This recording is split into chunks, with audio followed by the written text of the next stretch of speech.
Mesdames et messieurs, Voilà, Gérald, au micro.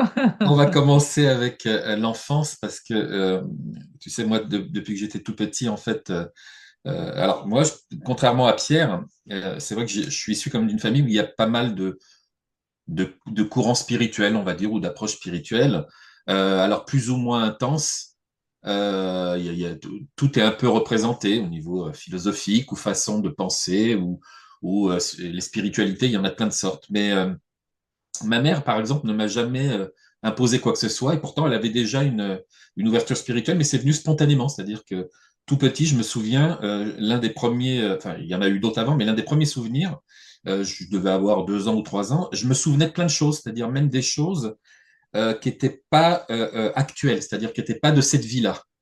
Mais ça passait furtivement comme ça, très très vite et tout ça. Mais du coup, même quand tu es petit, il y a une forme comment je pourrais dire, comme une interrogation quand même. Tu te dis, tiens, puis bon, ça peut pas aller plus loin parce que tu sais pas comment formuler les choses. Et puis, extérieurement, entre guillemets, je voyais tout un tas d'êtres. Partout où j'allais dans la campagne, je voyais des êtres qui s'occupaient de la nature, comme ça, qui apparaissaient, qui sortaient de l'eau, des décédés, des gens décédés, humains, donc qui avaient quitté leur enveloppe, qui passaient à travers les murs, qui rentraient. C'était mon quotidien.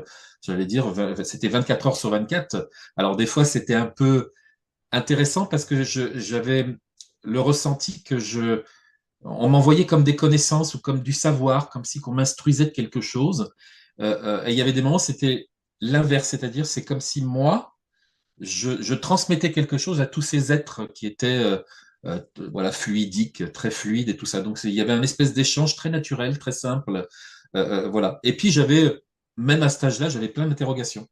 Et je savais tout petit, je disais aux adultes, ah, plus tard, je vais parler de spiritualité. Je disais, mais j'étais tout petit. Ah oui, plus tard, je vais. Alors du coup, les adultes, ils me regardaient un peu bizarrement, hein. Forcément, un gamin qui raconte un truc pareil, il dit, mais qu'est-ce qu'il raconte? Qu'est-ce qui se passe, tu vois? Et comme j'avais des réactions et des façons de voir les choses et la vie différentes des autres. Quand j'étais à l'école, ça posait un problème. Ça posait un problème au niveau de mes enseignantes et mes enseignants qui pensaient que j'étais un enfant qui devait avoir probablement des problèmes psychologiques. Donc j'ai été convoqué chez les psys, les psychiatres et tout ça pour voir si j'avais pas un grain quelque part, tu vois, un grain de folie. Il s'est avéré qu'évidemment, en faisant les séances seuls, ma mère de son côté, tous les deux ensemble, bah, les psys et tout ça se sont dit, bah non, il a simplement une espèce d'hypersensibilité ou de perception différente des autres enfants. Bah, voilà, c'est différent, mais donc c'était pas le cas. Mais moi, en moi, je le savais. Et à chaque fois, ce que j'essayais de faire depuis tout petit, c'était d'essayer d'expliquer ce que je voyais, ce que je ressentais et ce que j'appréhendais. Et j'y arrivais pas. Alors ça me crée une espèce de frustration parce que je me disais, c'est chiant, j'aimerais bien leur parler de tout ce que je vois là autour d'eux. Alors moi aussi, comme Pierre, je voyais les champs de rémanence autour de toutes choses, des objets comme des êtres vivants, avec des couleurs, des strates, des épaisseurs, des formes. Ça partait dans tous les sens et tout ça. C'était un petit peu mon spectacle magique. J'adorais regarder ça quand j'étais gamin. Et donc j'essayais de l'expliquer aux autres, mais les gens comprenaient pas ce que je leur disais. Ils comprenaient pas, ils comprenaient rien du tout. Et en grandissant progressivement, il y a quelque chose qui m'a dirigé vers tout ce qui était à un moment donné de l'ordre pareil, tout ce qui touchait la clairvoyance, la clairaudience, la clairsentience, puisqu'il y avait ces capacités-là qui étaient là. Et ma mère avait aussi ces capacités-là. Donc j'ai rencontré énormément de gens, alors que ça soit des voyants, des médiums, des parapsychologues, mais beaucoup, beaucoup, beaucoup, beaucoup. Donc je me suis fortement amusé avec ça. Et puis surtout, ce qui était très drôle, c'est que je me suis aperçu très vite, en fait, en tout cas dans mon ressenti, que il y avait quelque chose qui n'allait pas. C'est-à-dire que je critique pas ça, hein, bien au contraire. Hein. Je suis passé par là, donc c'était un bout du chemin, probablement. C'est comme ça que ça s'est présenté. Mais qu'il y a quelque chose qui ne m'amenait pas à la complétude. J'avais comme je me disais, ça c'est pas l'essentiel. Ça, c'est pas, et je répétais ça tout le temps. C'est pas l'essentiel. C'est pas l'essentiel. Et du coup, ça faisait bizarre à tous ces gens qui pratiquaient justement la voyance, la clairvoyance et tout ça. Ils disaient, mais de quoi comment ça, c'est pas l'essentiel? Bah, c'est la vie, quoi. Enfin, oui, oui, mais c'est pas l'essentiel. Il y a autre chose. Il y a quelque chose de beaucoup plus vaste, beaucoup plus grand. Je savais pas comment le dire. Et du coup, bon, je suis resté encore quelques années avec eux. Puis les derniers temps, avant de quitter tout ce monde-là, j'ai dit, tiens, je vais m'amuser à leur faire des blagues. Alors, je me suis amusé parce que j'étais très, très blagueur, très malicieux aussi. Donc, ils faisaient des expériences de radiesthésie et tout ça. Et moi, je m'amusais à, à- à bloquer les pendules, à bloquer les trucs et les machins, simplement, comme ça, spontanément, en y pensant. Et ça me faisait bien rigoler. Ça m'amusait beaucoup, beaucoup, tu vois. Et puis, un jour, je me suis dit, ah, ça m'amuse plus. Et donc, j'ai été voir un ami que je connaissais à l'époque, qui était un parapsychologue très connu. Et je lui ai dit, écoute, je ne vais pas rester, je m'en vais. Et il n'a pas compris. Il m'a dit, mais pourquoi tu t'en vas? Genre, ta vie, elle est là. Ah non, non, non, non, non, non, ça, c'est une partie infime de la vie, infime. Il y a quelque chose de beaucoup plus grand que ça, qui est sans limite, infini. C'est les mots que j'ai employés à l'époque. Je dis, il faut que je m'en aille, il faut que je parte, parce que je suis interpellé par ça, je suis appelé par ça. Il y a quelque chose de beaucoup plus grand qui m'appelle. Et j'ai quitté tout ce monde-là, et spontanément, ce qui est arrivé, c'est que des amis me disaient, ah ben tu sais, il y a des maîtres indiens qui parlent de ce que toi tu parles des fois. Je dis, ouais, ok. Qui? Alors on me dit, ah bah il y a un tel, Ravana Maharshi, Ramdas, Prajnanpan, enfin, tout un tas de sages et de maîtres spirituels. Je me suis dit, bah je vais peut-être lire quelques-uns des ouvrages, on va voir, hein, qu'est-ce que ça fait. Et je me suis mis à lire ces ouvrages-là. Et effectivement, il y avait des trucs qui m'interpellaient parce que je savais de quoi ils parlaient. Quand il parlait de réalisation, d'éveil, de réalisation, être, le soi, tout ça, c'était OK pour moi. C'est-à-dire que comme si je l'avais toujours su. Mm. C'est-à-dire, c'est comme si personne ne me l'avait appris, quoi. C'est infus. C'était déjà présent. Je le savais. C'était infus complètement, quoi. Voilà. J'étais baigné là-dedans déjà. J'étais au courant de tout ça. Donc, il m'apprenait rien. Et c'est pour ça qu'à un moment donné, j'ai fermé les bouquins. J'ai fermé tous les ouvrages, je les ai mis dans des placards et dans des cartons, je m'en souviens. J'ai scotché tout ça, j'ai foutu tout ça dans un coin. Et là, spontanément, la méditation est arrivée. Et donc, je me suis mis à méditer dès le début, très, très longtemps, des longues périodes de plusieurs heures. Je doublais le temps de méditation les week-ends. Voilà, je pratiquais beaucoup d'exercices de souffle, de pranayama, de choses comme ça. Et ça Et t'a après, je me aidé? suis aperçu, comment? Ça t'a aidé? Oui, ça aidait parce que ça me permettait par moment, par exemple, je souhaitais continuer la méditation parce que j'avais l'élan et je me disais, j'ai pas assez de temps parce que je travaillais des fois encore à côté où il y avait des choses. Et grâce au pranayama, par exemple, ça m'évitait, des fois, je pouvais sauter des repas sans problème. Du coup, ça me faisait encore plus de temps à méditer. Tu vois, ça m'a aidé pour mais plein d'autres trucs, hein, pas que ça d'ailleurs. Et du coup, les temps de méditation étaient de plus en plus longs. Après, je sortais dans la rue, j'étais en méditation. Je prenais les transports, j'étais en méditation. Je travaillais là où je bossais, j'étais en méditation. Puis après, j'entrais évidemment dans des états contemplatifs, des choses de plus en plus profondes, profondes, profondes. Et ce qui permettait justement d'aller jusqu'au, je dirais, pour mal le dire, jusqu'au cœur des choses. À ce moment-là, je me suis mis comment je pourrais dire ça? C'est même pas voir en fait. C'est au-delà de la vue. Par exemple, la matière ne m'apparaissait que matière parce que je souhaitais jouer avec quelque part. C'est-à-dire, j'expérimentais cet aspect de moi-même, moi-même, la conscience absolue, qui manifestait ça. Donc, j'ai commencé à comprendre beaucoup, beaucoup, beaucoup de choses. Ça a été de plus en plus loin.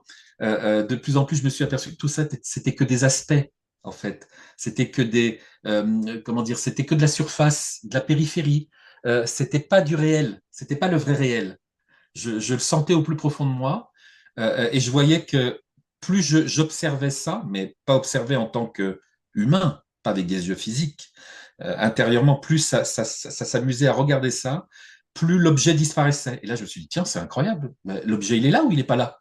Et du coup, ça a amené des interrogations encore plus profondes. Et là, je me suis aperçu qu'en fait, l'objet, il est là que dans un premier temps, mais une fois qu'on a compris sa véritable nature, on se rend compte que même l'objet, c'est du soi aussi, c'est Dieu aussi. Donc, du coup, l'objet, il disparaît de surcroît. Donc, il y a eu tout un tas d'expériences comme ça, de conscientisation et de choses. Après tout, quand je vivais ces conscientisations, je les vivais très simplement. Hein. C'était pas non plus quelque chose de comme si il y avait un scoop, quelque chose d'extraordinaire. C'était tellement naturel. Je reconnaissais ça comme si que ça avait toujours été là. Tu vois, c'était pas quelque chose de nouveau pour moi. Mm. Mais du coup, ce qui s'est passé, c'est que, évidemment, quand je voyais les gens, je me disais, ah tiens, je vais leur parler de ce que je vis. Et spontanément, je me suis mis à commencer à leur parler. profondément ce que je vis, mais les gens me regardaient avec des yeux écarquillés comme ça, en me disant, je comprends rien de ce que tu racontes. T'es sûr qu'il n'y a pas un problème? Mais de quoi tu parles? T'as Dieu. sorti ça d'où? Et à un moment donné, je me suis aperçu que ça pouvait pas être entendu encore, tu Mm. vois. En tout cas, pas par tout le monde. Ma mère, elle entendait beaucoup de choses parce qu'elle avait un cheminement spirituel, mais le reste des gens qui m'entouraient, c'était beaucoup plus compliqué. Et du coup, intérieurement, ça a dit, écoute, la pratique va augmenter, tu vas continuer à méditer de plus en plus, de plus en plus, de plus en plus. C'est ce qui s'est passé spontanément.